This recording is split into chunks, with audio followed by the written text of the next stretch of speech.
সূরাতুল আহজাব, এখানে যুদ্ধের আলোচনা হয়েছে, গাজওয়ে আহজাবের, এই জন্য এর নাম হয়েছে সূরাতুল আহজাব। কিছু বিশেষ বিধানের আলোচনা করা হয়েছে।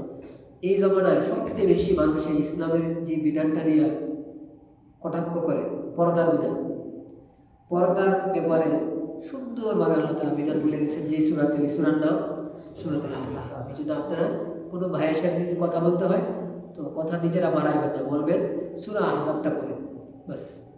কোনো বুদ্ধিমান যদি এটা তেলাওয়াত করে বুঝার চেষ্টা করে, আল্লাহ তাআলা বোঝার তৌফিক দান করেন। শুরুতে আল্লাহ তাআলা বলছেন, মক্কার মধ্যে কিছু মানুষের ধারণা ছিল, বিশেষভাবে তিনটা ধারণা ছিল, এগুলো আল্লাহ তাআলা খণ্ডন করছে। এক নম্বর, মানুষে বলতো যাদের বুদ্ধি বেশি এদের দিল দুইটা, তা আল্লাহ খণ্ডন করছে, না, আমি কোনো মানুষের দিল দুইটা বানাইনি, দিল কয়টাই। দুই নম্বর, মানুষে বলতো যে ব্যক্তি তার স্ত্রীকে বলতো যে তুমি আমার মার মতো, তো এটা বললে সবসময়ের জন্য হারাম হয়ে যেত একবারে। ইসলাম শিখাইছে যে যদি কাফারা দেয় সবসময়ের জন্য কি বলে এমনি নিষেধ, এই কাজ করা নিষেধ, বড় গোনা, কিন্তু বাকি এটা আবার কাফারা দিলে গিয়ে দেবো, ঠিক হয়ে যাবে। স্ত্রী একেবারে 100% কি হয় না, তালাক হয় না। দুই নম্বর হলো যে, তিন নম্বর, অনেক মানুষ অন্য ব্যক্তির সন্তান খায় না, নিজের সন্তান বানায়, এটাকে সমাজের পরিভাষায় কি বলে, পালক সন্তান বলে।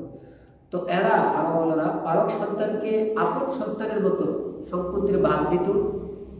আবার তার যদি বিবাহ হয়, তার বিবাহ থেকে যদি বিচ্ছিন্ন হয় কোনো মেয়ে, তো ওই মেয়েকে ওই বাবা কোনোদিন আর কি করতে পারতো না, বিবাহ করতে পারতো না। কেন?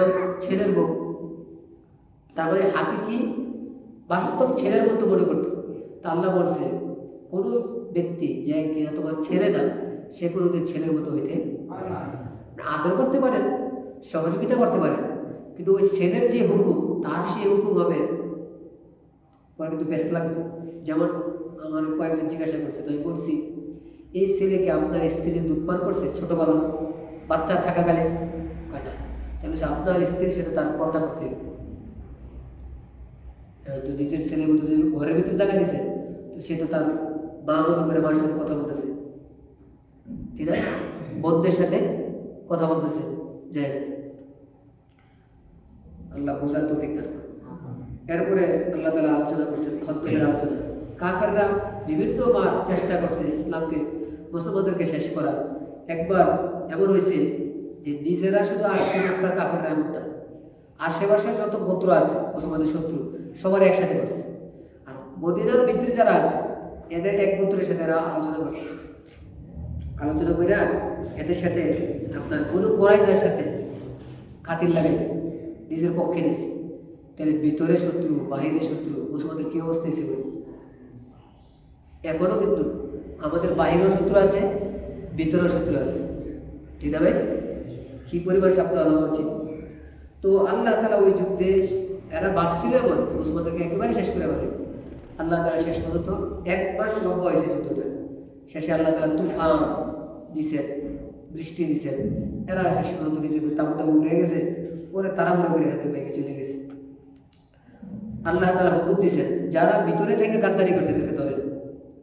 তো সাহাবায়ে কেরাম ধরছে। তাহলে ইহুদিদেরকে ধরছে নিজেদের ভুলের কারণেই ধরছে, এমনি ধরা হয় না। বর্তমান ইহুদিদের দাবি মুসলমানরা তাদের উপরে জুলুম করছে। ইতিহাস যদি গাড়েন তো মুসলমানরা বিনা কারণে তাদেরকে কি করে ধরে নাই, তাদের অন্যায়ের কারণে, গাদ্দারির কারণে কি করা হয়েছে, ধরা হয়েছে। এরপরে আয়াতে আল্লাহ তাআলা এক আয়াতে বলতেছেন যে নবীদের স্ত্রী যারা ছিলেন ওনারা একবার নবীদের কাছে আবেদন করছে, আমাদের খরচ বাড়াই দিলে ভালো, আপনার হালত আগের থেকে অনেক ভালো হয়েছে, বিভিন্ন যুদ্ধে বিজয় হয়েছে। তো নবীজি নিজের ইচ্ছা মতো চলে না, আল্লাহর কথা মতো। আল্লাহ বলেছে, আপনি বলেন তোমরা দুনিয়া চাও না আখিরাত চাও? দুনিয়া চাইলে আলাদা হয়ে যাবে, যা ইচ্ছা তা কামাইতে পারবা, পাইবা।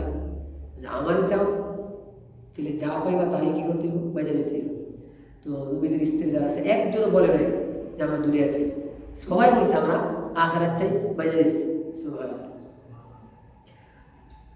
আজওয়াজে মুতাহহারাত যারা ছিলেন ওনাদেরকে আল্লাহ তাআলা আদেশ করছেন কয়েকটা বিষয়। মহিলারা শুনতেছেন, খুব খেয়াল করে শুনি আমরা।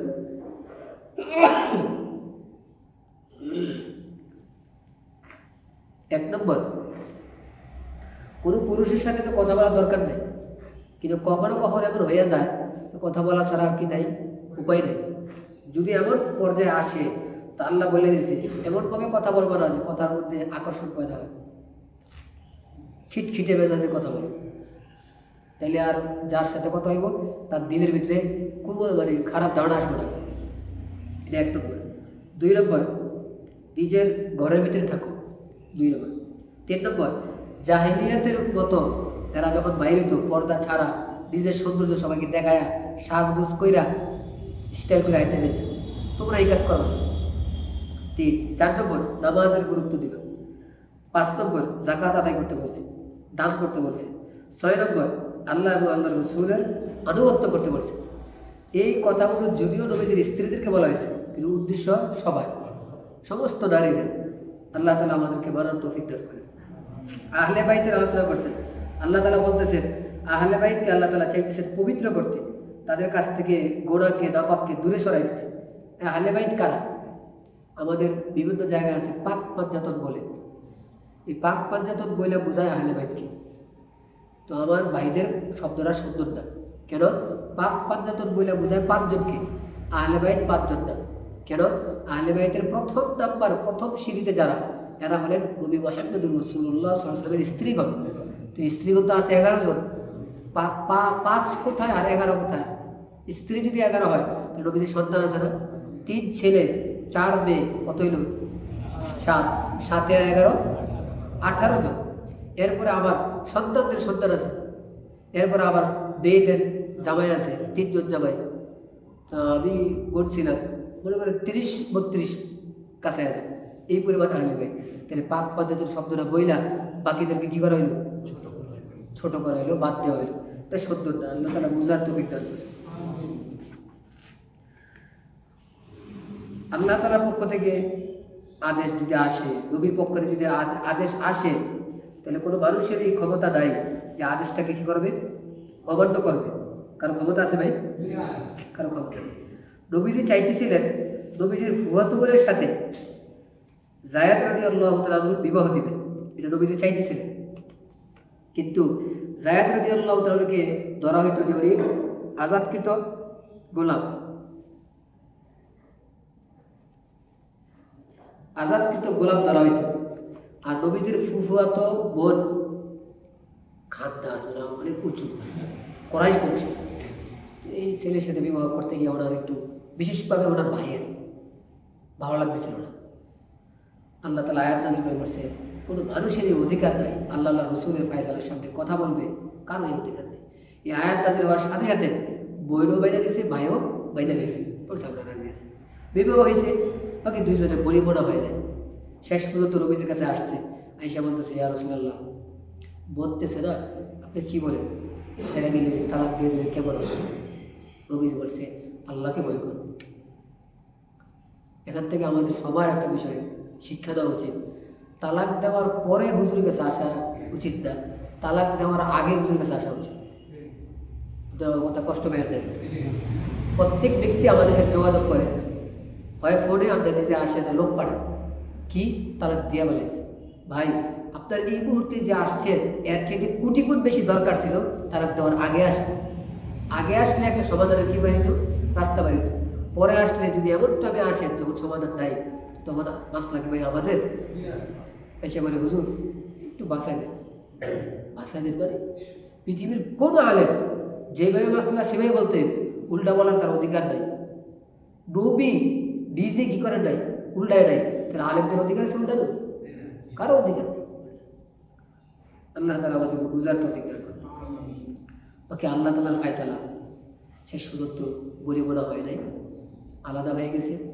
আল্লাহ চাইতেছে যে যায়েদকে নবীজি ছেলের মতো মনে করত, আর মক্কার মানুষ ভাবত যে ছেলে, আসলে তো ছেলে না।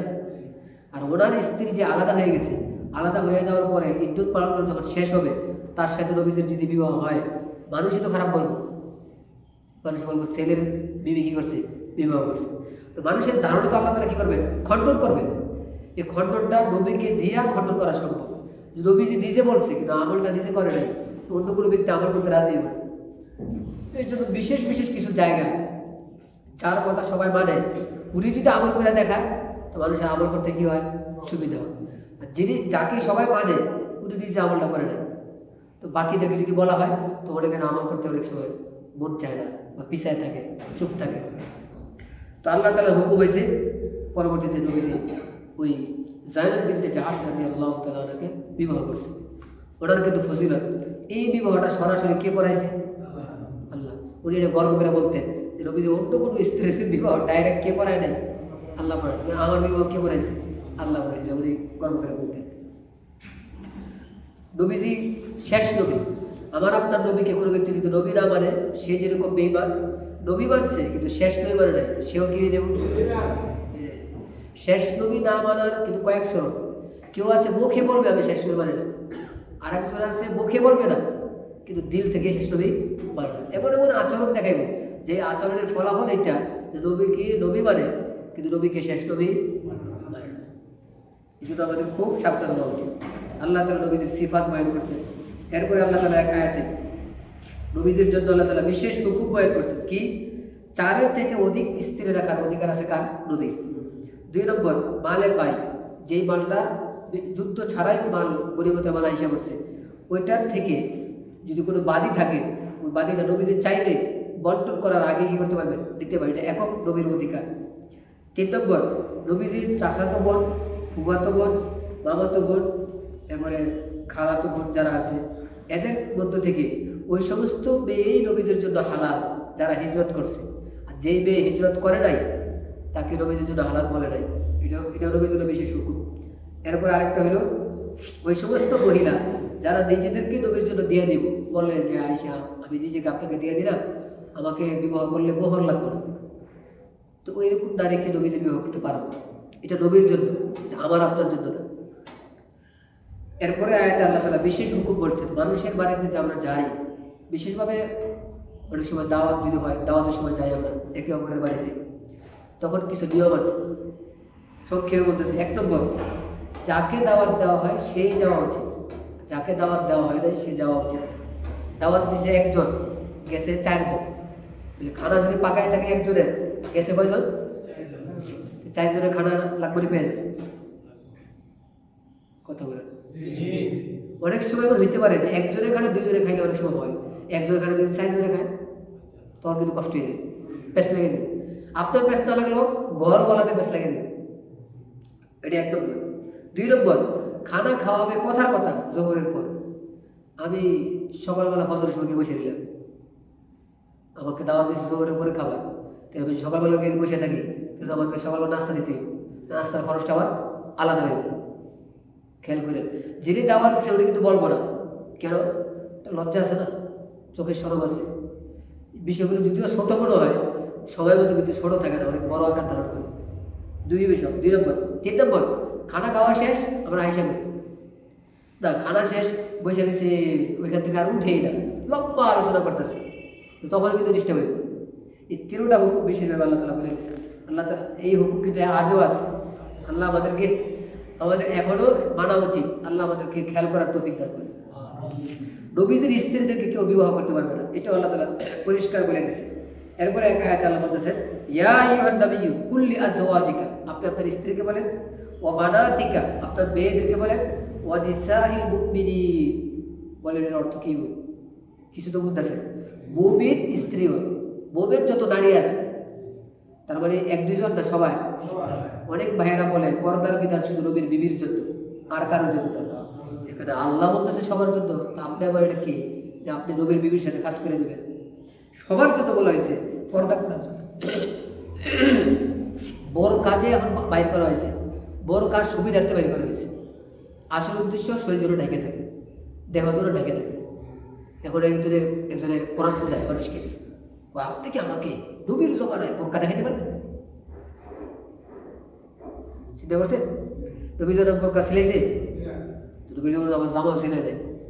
মনে করে খবর নিয়ে দেখবেন যে অনেক সাহাবী, আর বিশেষ করে শুরু জমানায় বেশিরভাগ মানুষের গায়ে সিলাই ছাড়াই জামা ছিঁড়ে জামা না চাদর ছিঁড়ে, তাহলে আজকে আমরা সবাই বাড়িতে গিয়ে জামা খুলে ফেলবো? এগুলো আকল কম হওয়ার কারণে এই প্রশ্নগুলো করে। আল্লাহ আল্লাহ তাআলা আমাদেরকে বুঝার আমল করার তৌফিক দান করেন।